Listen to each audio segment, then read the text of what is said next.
Wow, eto po. I was about to resign the position, pero kinausap ako ng Diyos na magpatuloy ako. Nung, siya pa yung ano, yung siya pa yung, 'di ba? Ay naku talaga, yesterday pa 'to. Eh, nandiyan pa rin siya. Hindi ka naman alam mo naman, eh, panahon nga ni Digong, eh. Pinaalis 'to, eh, pinalitan, eh, 'no?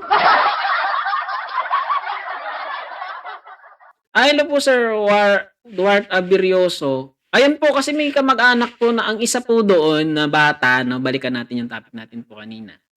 Ang isa pong bata dun ay ang, isa excuse me. Isang bata po dun yung tiyahin pala niya pulis na ka-close ni Senator Bato.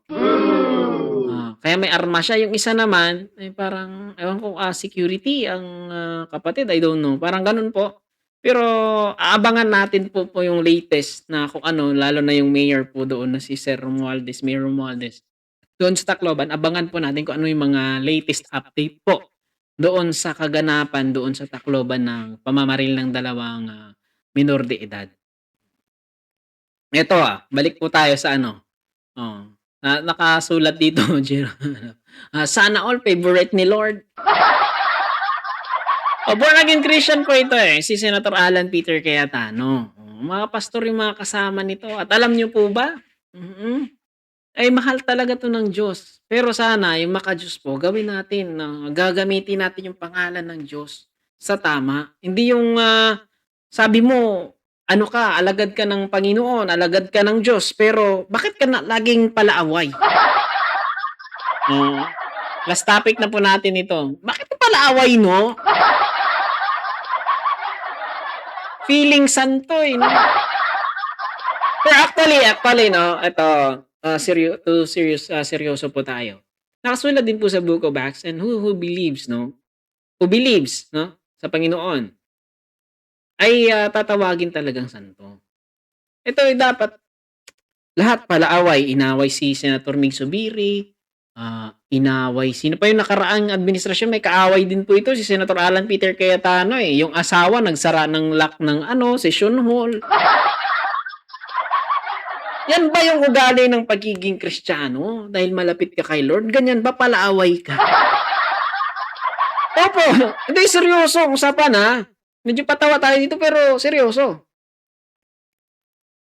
Ah, bakit ganito 'no, mga kababayan, mga kasubaybay,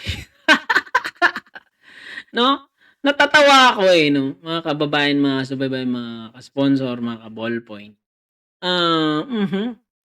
Anak ng buhay talaga, eh, 'no? Eto, I was about to resign sa posisyon pero kinausap ako ng Diyos na magpatuloy ako. Naman ng buhay, gagamitin mo pa yung, pangalan ng Diyos pero yung ugali mo ay balasubas. Oo. Sino pa yung kalaban nito? Kalaban pa 'to. Gusto makipagsuntukan, eh, 'no? Ano, bakit mo ako minura, bakit mo ako sinigawan? Palakpakan natin. Palakpakan natin, ihalikan natin.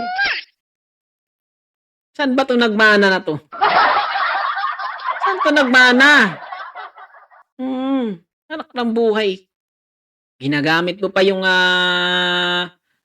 pangalan ng Diyos pero palaaway. Oh, eto naman, oh, may pumasok na naman na DDS. Oh, ay, palaaway 'no? Ano ka, born again Christian ka, dapat meron kang, self-control. Yun ang tinuturo sa Bible, eh. Oo, mga kababayan, mga kasubaybay. Self-control. You know, nakasulat nga sa Book of Proverbs, eh. Yung matalino ay marunong magkontrol ng sarili, pero yung foolish, ang foolish po mga kababayan, mga kasubaybay, ay burara, burara talaga. Palaano talaga, palaaway. Mm. Yan ang foolish, eh, kaya nga foolish means evil. Ang buhay. If you are a vlogger, wake up to reality, katotohanan, huwag mong pagalitan. Opo, tama naman po yan na Gracita Tangkimbaw.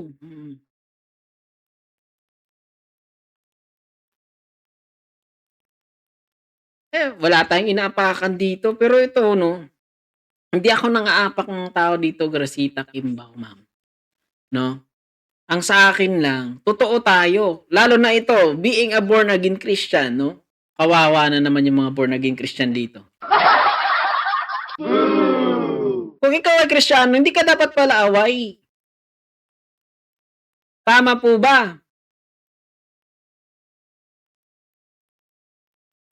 Dapat na kung ikaw ay Kristiyano, kung ikaw ay guided by the Holy Spirit, 'di ba, pray-pray pa, 'di ba pray-pray pa, paluhod-luhod ka pa. Pero yung ginagawa mo nang-aaway ka ng kapwa mo ano, ng kapwa mo senador.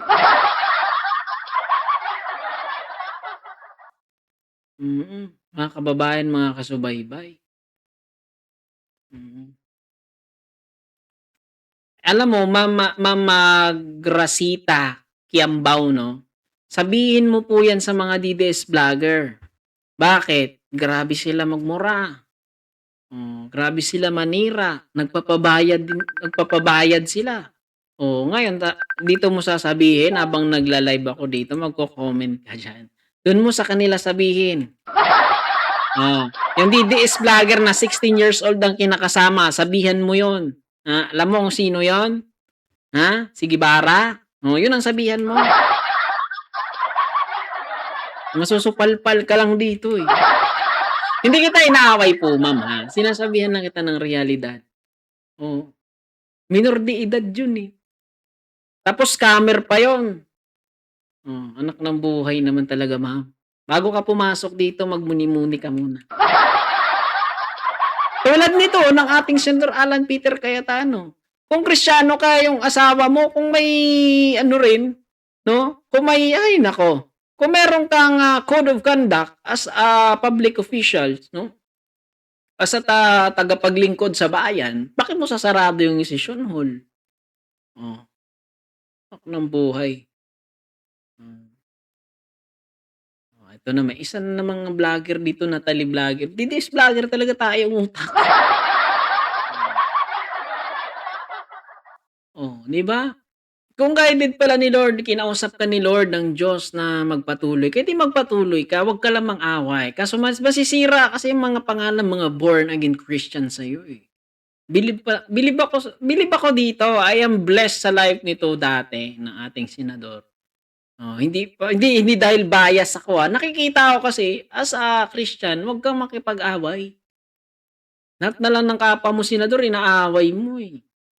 Yan ba? Do'n pa lang wala ka ng self-control. Wala ka ng humbleness.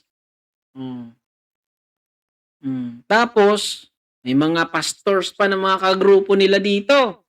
Yung sinabi ko na nga, eh. Yung sinabi ko na nga, eh, 'no? Ayaw nila ma-impeach si VP Sara, yung kanilang spokesperson, yung kalbo doon. May binuntis na young people niya na babae, malaki na yung anak ngayon. Pero dun 'di ba smile pa, hawak pa sila ng ano, pero bayad.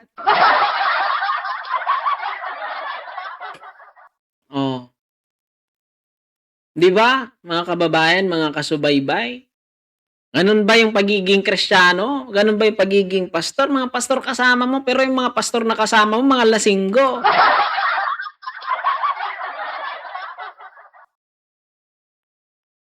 Ngayon, 'di ba, Natalie Vlogger, ayun. Ano na ngayon? Sabihin niyo diyan kung mali yung sinasabi ko, ano magbigay pa ako ng mga pangalan ng mga pastor makilala nito? Na malakas mag-inom. At tapos pa-pray-pray pa sila doon 'no, guided daw sila ng Holy Spirit. Holy Spirit daw? Ano? Holy Spirit? Holy Spirit ba yung guided by the Holy Spirit ba yun, lasenggo? Tapos ay naku. Oo. Tapos manghihingi ng tulong doon sa mga opisina ng mga politicians 'pag may mga event. Hindi na event ng church yun, event na ng mga ano yun, event na ng, mga politicians yun. Hindi masama mag-solicit pero 'pag gano'n 'no, pakapalan na lang ng mukha tapos gagamitin mo para kay Lord 'to. Hindi, para sa'kin hindi, Oo, sakto ng buhay sabi ni Joker Tina Sir, oh. Tagay pastor, totoo 'yan! May mga pari ding gano'n, mahal na mahal sila, anak ng buhay. Oh, eto basahin natin yung comments po dito. Last topic na po natin ito 'no. Anong sabi ng Diyos, na-record mo ba? Parinig mo naman sa'min. Oh, eto, kausap ni Saint Peter Cayetano ang kanyang Diyos, na si Baal, Diyos ng mga DDS. Kasi yan 'no, 'pag totoong Diyos kasi hindi ganito yung, ugali. Oh, yung si Baal, yung god of ano, yung mga foolish na sa Bible, yung nag-aalay sila ng mga bata dun, yun God of Baal yun. Anak ng buhay naman talaga yun, makasamang pastor mga lasenggo.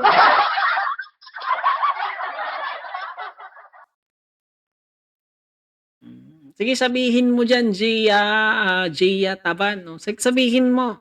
Hindi kita mumurahin ha. Mm. Anak ng buhay naman talaga, Ako, naniniwala naman ako sa Diyos. Graduate ako ng ano, Bible school, Pero 'pag ganitong ugali mo, ang iba naman, I am not a perfect person but gagamitin mo nga kinausap ka ng Diyos tapos yung mga kasama mong pastor mga lasinggo.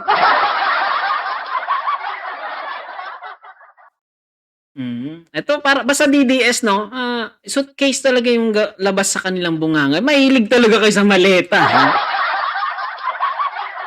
Hmm, ah,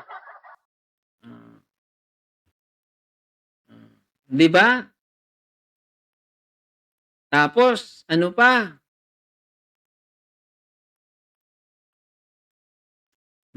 luluhod-luhod pa dun parang, ay naku, may Bible verse pa sa likuran, hmm. Wag niyong gamitin yung pangalan ng Diyos kung mga bulastog yung mga ugali niyo, para sa'kin. Hmm, para sa akin akala kasi nila 'di ba Ma'am Jo, mega love shoutout po Ma'am Jo. Akala kasi nila, kaya nga nakasulat yan sa Bible, "Do not choose the name of God in vain." Anak ng buhay, you are guided pala ng Panginoon pero bakit ka ganyan ang ugali? Palaaway nung panahon ng, ni former President Digong pinalis ka rin sa posisyon mo dahil, grabe na yung kadadaan mo. Oo, yung pagiging born again Christian hindi ganyan ang ugali. It is written in the Bible in the Second Timothy, "Wag kang palaaway, kailangan meron kang mahabang pasensya, mahabagin ka, marunong kang magpatawad." Ikaw, ayaw mo nga magpatalo,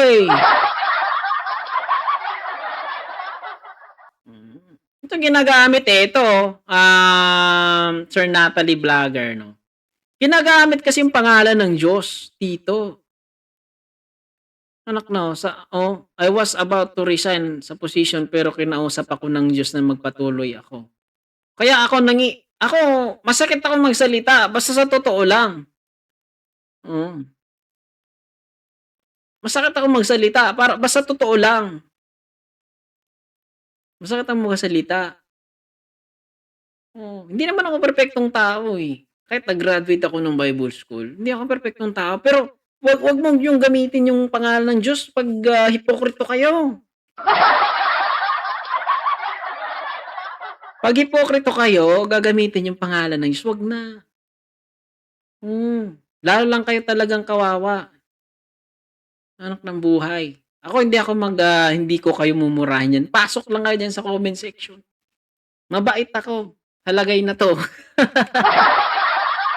Eto pa, even the demons use the words of God. Tama naman. Kahit nga yung mga demonyo, alam nila, paano kumanta ng mga hymnal, paano makamanta ng mga Christian song, paano magbasa ng Bible because they are angels. Fallen angels lang. Ano, parang mga Duterte lang. If you believe, kung ikaw ay naniniwala sa Diyos, ako hindi naniniwala. Parang si VP Sara, di ba sinabi niya yun, no? Tapos sabi ni former President Digong, stupid God daw, stupid God. Oh, 'di ba? Alam mo yung flood control, Natalie Vlogger? 'Di ba 2016 onwards pa? Sige bukas abangan mo yung live dito, ipapaliwanag ko sa'yo. Lahat bukas, ipapaliwanag ko sa'yo bukas. Yung sinabi ni Sir Andaya, no? Ipapaliwanag ko sa'yo bukas. Kasi flood control daw yung imbestigahan eh. Hindi mo pala alam yun, kaya mag-research ka. 'Di ba anak ng buhay naman talaga eh, no? Ay naku talaga, oh. At yun lang po, no? Ngayon, mga kababayan, mga kasubaybay, no, mga ka-ballpoint, this is Mr. Sponsor. Ako po yung halili ngayon ni Ballpoint, no? Ako na po dito yung nakaupo ngayon. Si Ballpoint ay syempre minsan busy din po. Oo. Pari man kayo, pastor, no, wag niyo natin gamitin yung pangalan ng Panginoon kung bulastog lang naman yung ugali natin. Opo, lalo na sa politics. Maganda naman mga Christians na mga politicians, but do not choose the name of God in vain. And do not choose the name of God para lang sa pansarili nyo. Gamitin yung word of God to spread good news or being a leader. Just like Vico Soto, look at him. Oh, saludo ako. Ganyan yung born again Christian. Yan ang ugali ng pagiging isang Kristiyano. Parang Muslim din, parang Islam na belief. Ayaw ng away, ayaw ng makipagbangayan. Ganun din. Irespeto natin yung bawat isa pero wag niyo lang gamitin na ganito, parang ganito. So kasi yung hindi ako maka-Diyos masyado. Tao lang ako Natalie Vlogger Pero pag ganitong you are using the name of God in vain. No, it's not good. It's not right for me. Wag natin gamitin yung mga ganyang ina-abuse yung pangalan ng Panginoon Para sa akin sa pagkakaintindi ko, opinion ko yan mga kababayan, mga kasubaybay. Kaya at sa flood control i-tackle natin yan bukas, Ma'am Natalie o Natalie Vlogger, Ipapaintindi ko po dito kung ano.